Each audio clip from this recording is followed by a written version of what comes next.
Tsara ho faritana mazava ny atao hoe zone économique spéciale. Ny teny voalohany dia hoe samy hafa ny zone franche industrielle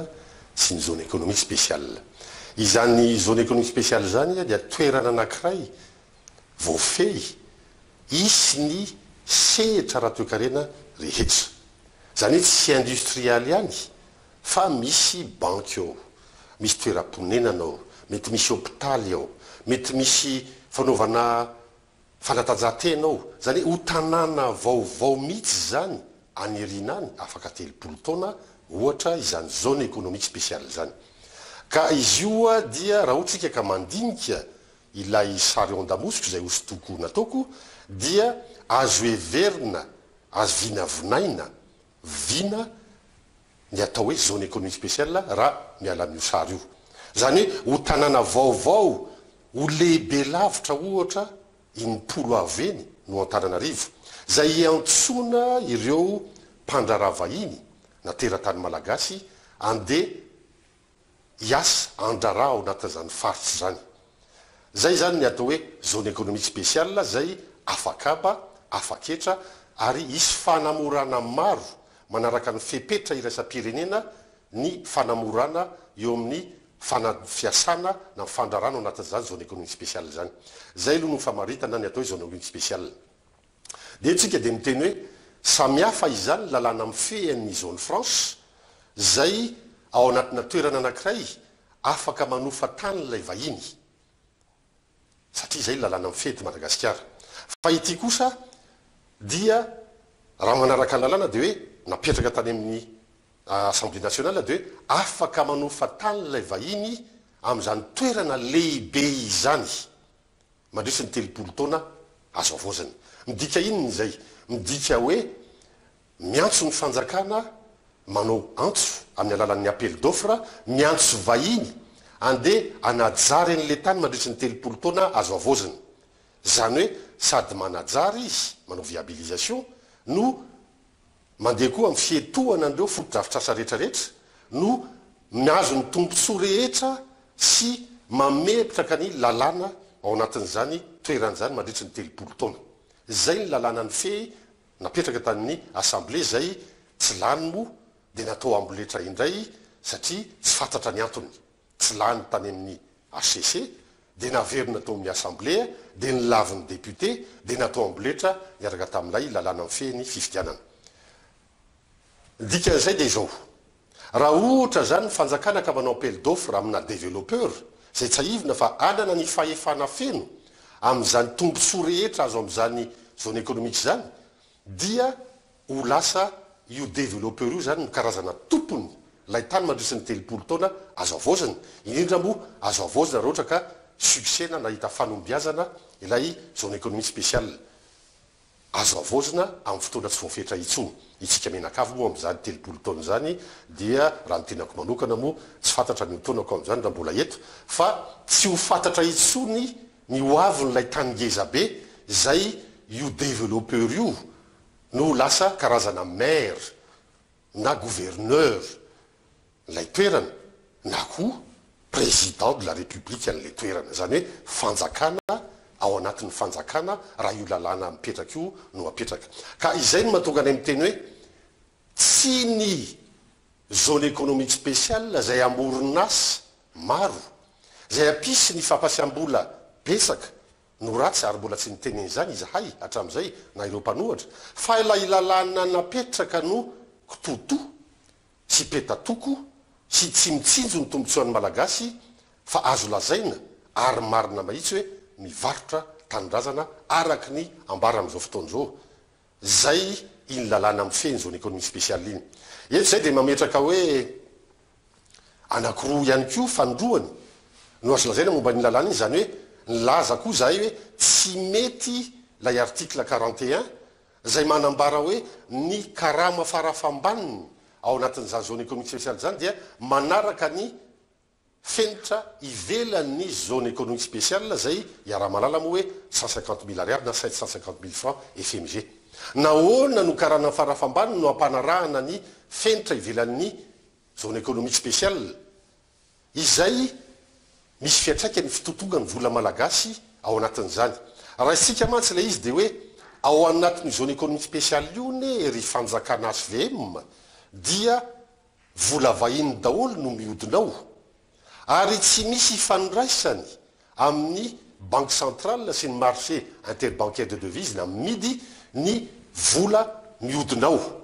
ohatran'ny amin'ny zone franche. Zay rehefa atakalo mandalo ny marché interbancaire de devise dia aloha amin'ny vola malagasy ny vola karaman'ny mpiasa farafambaniny ny ouvrier zany na karama ambony ihany koa. Fa ao dia banque offshore na banque afakaba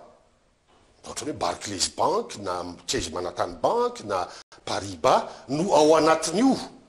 faritra afakaba io fa ivelan'ny faritra na offshore. Zany vola vahiny daholo zany no miasa ao anatin'io sy mihodina ao anatin'io dia vola vahiny koa no azo amena ny mpiasa ao anatin'izany zone économique zany. Zany hoe tokony misy lalàna mifehy hoe ny karama farafambaniny ao anatin'ny zone économique dia équivalent amin'ny vola vahiny. Midika zany fa rehefa mivoaka ny faritra izy dia iny vola vahiny iny no atakaliny eo amin'le varavarambe zay misy fanakalozam-bola, misy douane, misy police des frontières dia mahazo vola izy amin'ny malagasy ataontsika hoe 200 €, mety ho lasa amin'izao sandam-bola zao 4 millions de FMG fa tsy 750 000 zay tsy miova mihitsy na miakatra 10 isan-jato isan-taona. Zay ny ataonay hoe lalàna manandevo ny malagasy iny lalàna momba ny zone économique spéciale napetraky ny fitondrana HVM iny sady manandevo no mivarotra tanindrazana. Ankoatran'izay dia radinihana lalina lay lalàna mifehy iny dia voalaza ao anatin'ireny dokam-barotra ireny hoe 200 ny tombotsoan'ny malagasy. 200 ny tombotsoan'ny malagasy dia toy an'ilay lalàna mifehy ny arenakibon'ny tany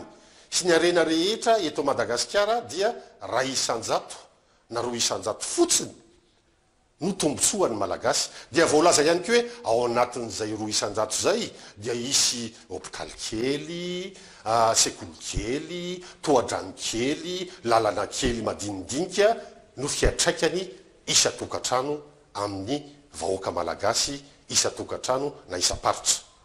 Izay 200 zay ne tompoko no ny edivana no takina mba isontra ary zay ne mahatonga ny malagasy mitaky tsy misy mihitsy ny tombotsoan'ny malagasy ao anatin'ireny lalàna mifehy ny tetikasa lehibe reny fa dia zavatra madinidinika no atsipy any amin'ny malagasy. Izay no mahatonga ny malagasy mitaky amin'izao fotoana izao ary zay mahatonga azy midina any an-dalambe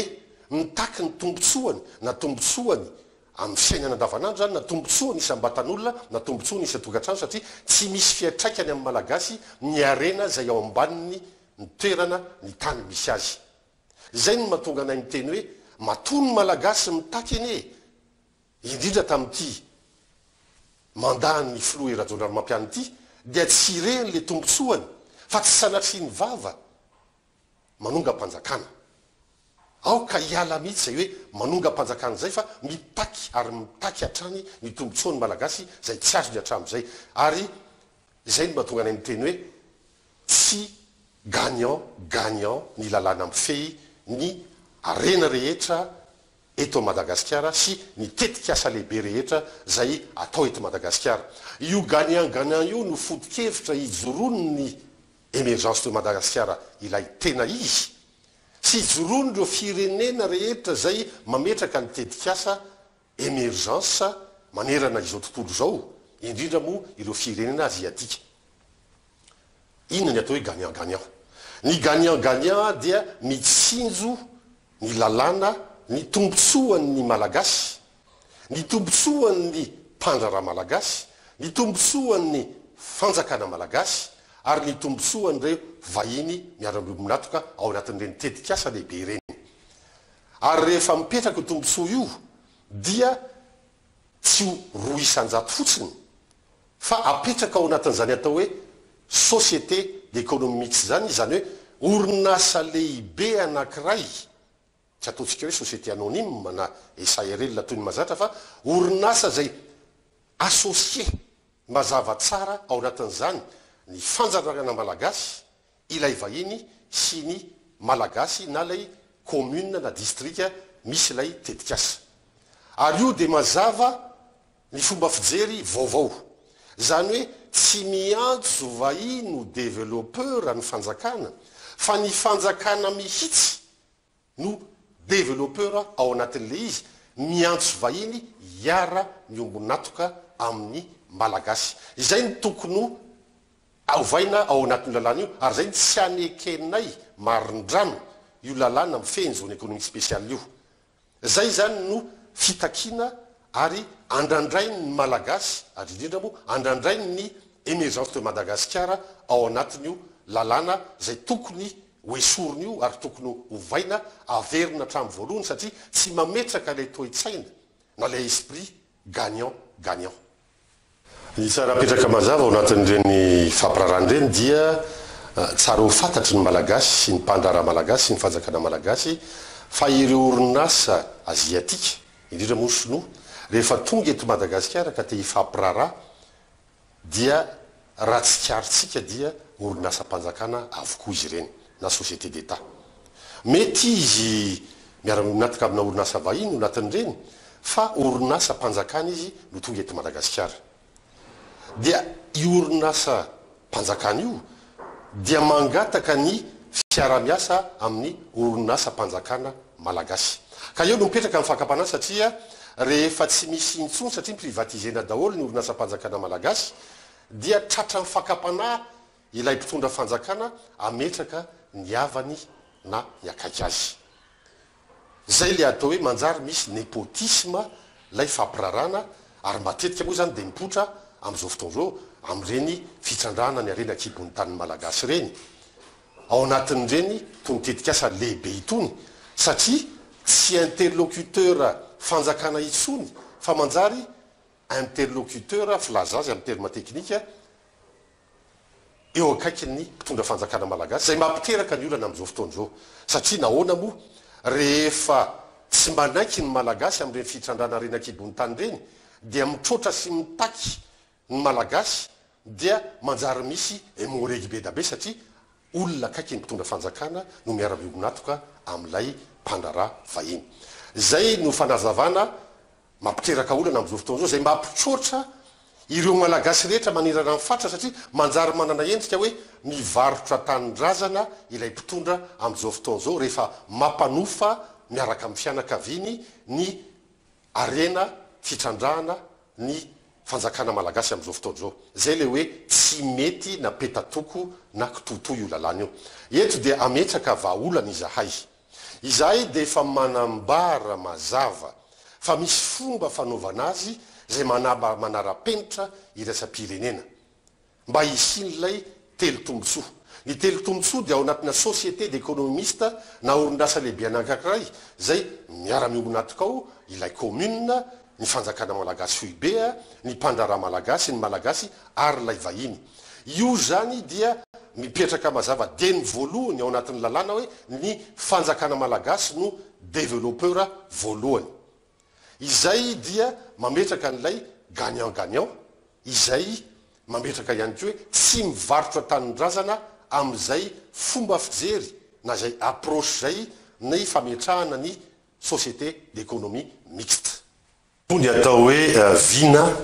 fambapitrona ny firenena zany hoe mila sary ny atao hoe vina fa tsy ataontsika hoe fanazavana ambava fotsiny ka eto dia tsara ho mariako fa ny tenako manokana no nanao nyity hosodoko ity ary efa nandritsy ny efa-bolana mahery azao no nametraka ny hosodoko io ary apetraka hoe raha mandinika tsaritsika nyity hosodoko ity dia mipetraka mazava tao ny atao hoe sotoavina malagasy ary ny ataontsika hoe ny toerana zany dia Taninarivo fa ho avy ihany koa manerana amin'ny province ny mety ho avy ny Madagasikara momba n'izany atao hoe vinany fisandratan'ny Madagasikara zany ka eto dia hitatsika mazava fa misy ny trano anankiray zay lehibe miezinezina ao anatin'izany viny zany zay ivitoeran'ny fotoavina malagasy ary ao anatin'ireo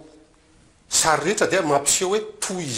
izao no saritsarina trano lehibe mezinezina fa manaraka ny fenitra ara-malagasy ary hitantsika koa fa izany toerana zany dia toerana moderne sy avoletra fa mety hipetraka amin'ny fanontaniana hoe Andriamatolo Jeannot Raboana zay nanao ny hosodoko izao ve dia ho tanteraka soamantsara roviana zany hoe sao de lasa revingadra na revirevy fotsiny ka ho sarotra mety hitenina hoe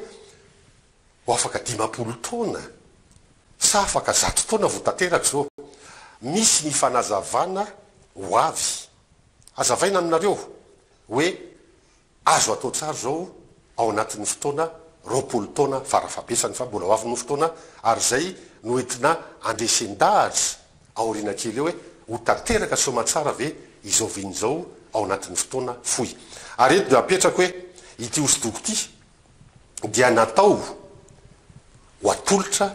ho an'ilay ho filoham-pirenena vaovao izay mendrika ity hosodoko nataona ity